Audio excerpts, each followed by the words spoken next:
Assalamu alaikum, dear students. Hope you are fine and fit. Today I am going to teach you about indicators phenolphthalein. Uh, बच्चों, कल हमने पढ़ा था about litmus. तो मैंने कहा था लिटमस जो है ये नेचुरल इंडिकेटर है जो हमें एक्सट्रैक्ट होता है from the lichens found in the tundra region.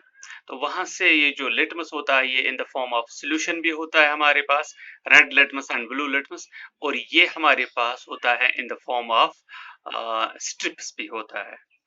तो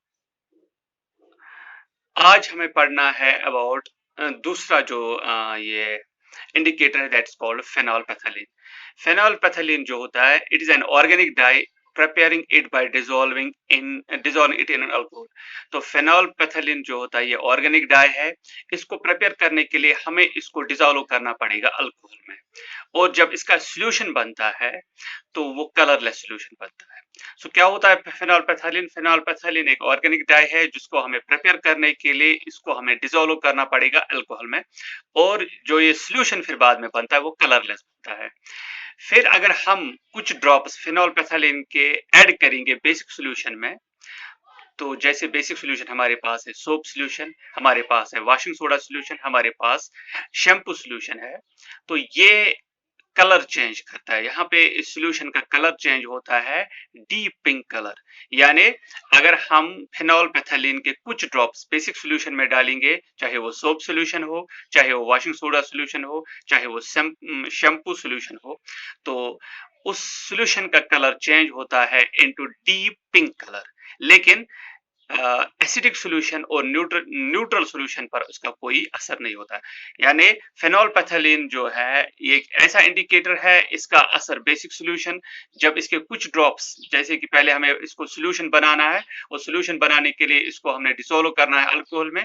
अब जो ये सॉल्यूशन हमारा तैयार हुआ ये कलरलेस होता है, इसको जब हम बेसिक सॉल्यूशन में डालेंगे तो फिर ये अपना ये कलर चेंज करता है, तो ये डीप पिंक कलर का बनता है। लेकिन एसिडिक सॉल्यूशन और न्यूट्रल सॉल्यूशन पर इसका कोई असर नहीं है। यानी अगर हम इसको एसिडिक सॉल्यूशन में डालेंगे या न्यूट्रल सॉल्यूशन में डालेंगे तो इसका कोई असर नहीं है। तो यहां से हमें पता चल सकता है कि that very particular substance is base, और अगर इसका कलर चेंज नहीं हुआ तो हमें समझना पड़ेगा कि या तो ये एसिडिक सब्सटेंस है या तो ये न्यूट्रल सब्सटेंस है। इसी तरह हमारे पास एक और क्या कहते हैं उसको, एक और इंडिकेटर है, that's called China rose petal. तो चाइना रोज पेटल है, चाइना रोज एक्चुअली एक फ्लावर है, तो जिसके जो पेटल्स होते हैं पिंक पेटल्स होते हैं। चाइना रोज एक फ्लावर है which has a pink petal. तो जो इससे एक्सट्रैक्ट निकाला जाता है, जो इससे सॉल्यूशन निकाला जाता है, कलर्ड सॉल्यूशन जो इससे पिंक पेटल्स से एक्सट्रैक्ट किया जाता है, तो उसका कलर जो होता है वो लाइट पिंक होता है। यानी चाइना रोज से हमें जो सॉल्यूशन, जो इंडिकेटर हमें मिलता है, उसका कलर होता है लाइट पिंक। तो अब इस लाइट पिंक कलर को, यानी चाइना रोज पेटल के इस सॉल्यूशन को जब हम डालते हैं बेसिक सॉल्यूशन में, तो ये चेंज होता है इनटू ग्रीन। यानी अगर हम इसको बेसिक सॉल्यूशन में डालेंगे तो आप देखेंगे ये ग्रीन बनता है, इसका कलर जो होता है ये ग्रीन चेंज होता है इनटू ग्रीन। और अगर हम इसको एसिडिक सॉल्यूशन में डाल देंगे तो फिर यहाँ पे डार्क पिंक कलर का बनता है। यानी चाइना रोज पेटल का जो एक्सट्रैक्ट का जो सॉल्यूशन है, इसको अगर हम बेसिक सॉल्यूशन में डाल देंगे तो वहां पे जो बेसिक सॉल्यूशन का कलर होगा वो ग्रीन होगा।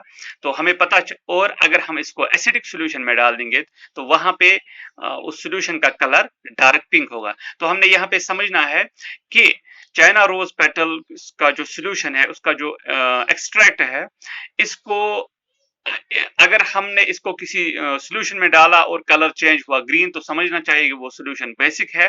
अगर हमने इसको सॉल्यूशन में डाला और वहां पे कलर हुआ change into dark pink colour, तो हमें समझना चाहिए इस एसिडिक सॉल्यूशन। लेकिन अगर कलर चेंज नहीं हुआ तो हमें समझना चाहिए इट इज न्यूट्रल सॉल्यूशन। सो ये चाइना रोज के बारे में है। तो इस तरह हमने इन 3 इंडिकेटर्स के बारे में पढ़ा, लिटमस के बारे में पढ़ा, फेनोल्फथलीन के बारे में पढ़ा, चाइना रोज पेटल के बारे में पढ़ा। So this was all about the indicators. Indicators का जैसे मैंने पहले कहा कि इंडिकेटर्स वो सब्सटेंस होते हैं जो अपना कलर चेंज करते हैं when they comes in contact with acid और बेस। तो हमने इन तीन इंपॉर्टेंट लिटमस पढ़ा, फिनॉल पैथेलिन पढ़ा, चाइना रोज पढ़ा।